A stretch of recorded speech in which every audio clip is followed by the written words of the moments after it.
এই ভুলটা কি আপনারও হচ্ছে? রিবন্ডিং করছেন ৩ দিন যে ওয়াশ হয় সেই ওয়াশের পর আপনার চুলটা প্রথম যেমন ছিল ঠিক ওইভাবেই চলে আসছে, কিংবা চুল ভেঙে যাচ্ছে, পড়ে যাচ্ছে, কিংবা আঠালো জট বেঁধে যাচ্ছে। এই ভুলটা আপনারও হচ্ছে? তাহলে কিন্তু আপনার কিছু টেকনিক জানা নাই। যেই টেকনিকগুলো জানা থাকলে কিন্তু আপনার রিবন্ডিং এই প্রবলেমটা হতো না। তো আশা করছি যে বন্ধুদের রিবন্ডিং করতে প্রবলেম হচ্ছে, সে বন্ধুরা ফুল ভিডিওটি দেখবেন না টেনে। আশা করছি এই ভিডিওটি দেখার পরে আপনার আর এই রিবন্ডিংয়ে প্রবলেমগুলো হবে না, এবং আজকের পর থেকে রিবন্ডিং আপনার খুবই সুন্দর হবে। তো আসসালামু আলাইকুম ভিউয়ার্স, সবাইকে ওয়েলকাম করছি আমার নতুন আর একটি ভিডিওতে। তো আমি এখানে একটা কোরিয়ান প্রোডাক্ট দিয়ে আজকের এই রিবন্ডিংটি করব। তো এই প্রোডাক্টটি একদমই অথেন্টিক প্রোডাক্ট। আপনারাও চেষ্টা করবেন রিবন্ডিংয়ের আগে যে প্রোডাক্টটি আপনারা ব্যবহার করছেন অথেন্টিক প্রোডাক্ট কিনা সেটা চেক করে নেবেন। রিবন্ডিংয়ের আগে অবশ্যই চুলগুলোকে ভালো করে শ্যাম্পু করে নিতে হবে, কন্ডিশনার করা যাবে না। বাসা থেকে যদি ক্লায়েন্ট রিবন্ডিংয়ের জন্য চুল শ্যাম্পু করে আসে, তারপর আপনি চেষ্টা করবেন চুলটাকে শ্যাম্পু করে নেওয়ার জন্য।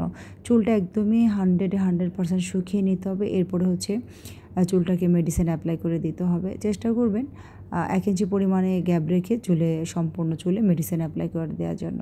মেডিসিন অ্যাপ্লাই শেষ হয়ে গেলে অবশ্যই র্যাপিং পেপার দিয়ে মুড়িয়ে রাখবেন, এবং 1 ঘন্টা পর চুলটাকে চেক করে দেখবেন যে চুলের বন্ডটা ভেঙে গেছে কিনা, মানে চুলটা এলাস্টিক সিটিটা কেমন আছে। একটা চুল টান দিলে দেখা যাবে যে চুলটা অনেক লম্বা হয়ে গেছে। আসলে এই বৃত্তান্ত সব কিছুই কিন্তু একটা ভিডিওতে দেখানো যায় না। তার কারণ হচ্ছে ভিডিওটা অনেক লম্বা হয়ে যাবে, আপনারাও কিন্তু দেখতে দেখতে বোরিং হয়ে যাবেন। তাই আমি যতটা শর্ট করে পারছি আপনাদেরকে বোঝানোর চেষ্টা করছি। তো 1 ঘন্টা পর অবশ্যই চুলটাকে একটু পানি দিয়ে স্মুথ করে নেবেন, মাসাজ করে নেবেন। এরপর হচ্ছে নর্মাল পানি দিয়ে চুলটাকে ওয়াশ করে নিতে হবে। এই সময় কিন্তু কোনো রকমের শ্যাম্পু কিংবা কন্ডিশনার ব্যবহার করা যাবে না, শুধু নর্মাল পানি দিয়ে ওয়াশ করবেন। ওয়াশের ক্ষেত্রে একদমই ভালোভাবে ওয়াশ করতে হবে।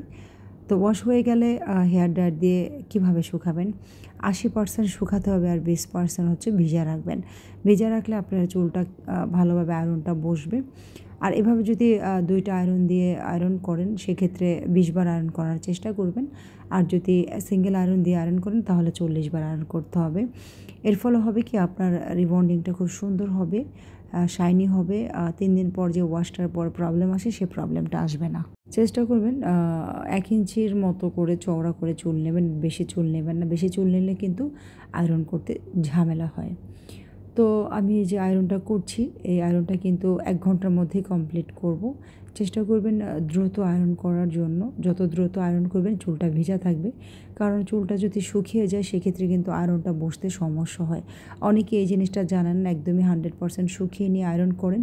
এক পাশে আয়রন করতে করতে আর এক পাশের চুল একদমই যে ইলাস্টিসিটিটা থাকে, আমরা কিন্তু চুলটা নরম হয়ে গেলে ওয়াশ করে ফেলি। সেই নরম ভাবটা কিন্তু শক্ত হয়ে গেলে চুলটার রিবন্ডিংটা সুন্দর আসবে না। 3 দিন পরে যে ওয়াশটা করবেন, ওয়াশের পরে দেখা যাবে আপনার চুলটা আগের মতো হয়ে গেছে। আমার কিন্তু সম্পূর্ণ আয়রন শেষ। এখন আমি 2টা আয়রন দিয়ে আরেকটা ফাইনাল টাচ করে নিচ্ছি। এর ফলে কিন্তু চুলটা ভালো হয়, কারণ অনেক সময় দেখা যায় যে কিছু কিছু জায়গায় গ্যাপ থেকে যায়, সেই গ্যাপ জায়গাগুলো কিন্তু এখানে ফিল আপ হয়ে যাচ্ছে। তো সম্পূর্ণ চুলটা আয়রন করা হয়ে গেলে চেষ্টা করবেন 15 মিনিট চুলটাকে রেস্ট নেওয়ার জন্য, ঠান্ডা করার জন্য। লাগলে আপনি হেয়ার ড্রায়ারে যে ঠান্ডা বাতাসটা হয়, সে বাতাসটা দিয়ে চুলটাকে রেস্ট করে ঠান্ডা করে নেবেন।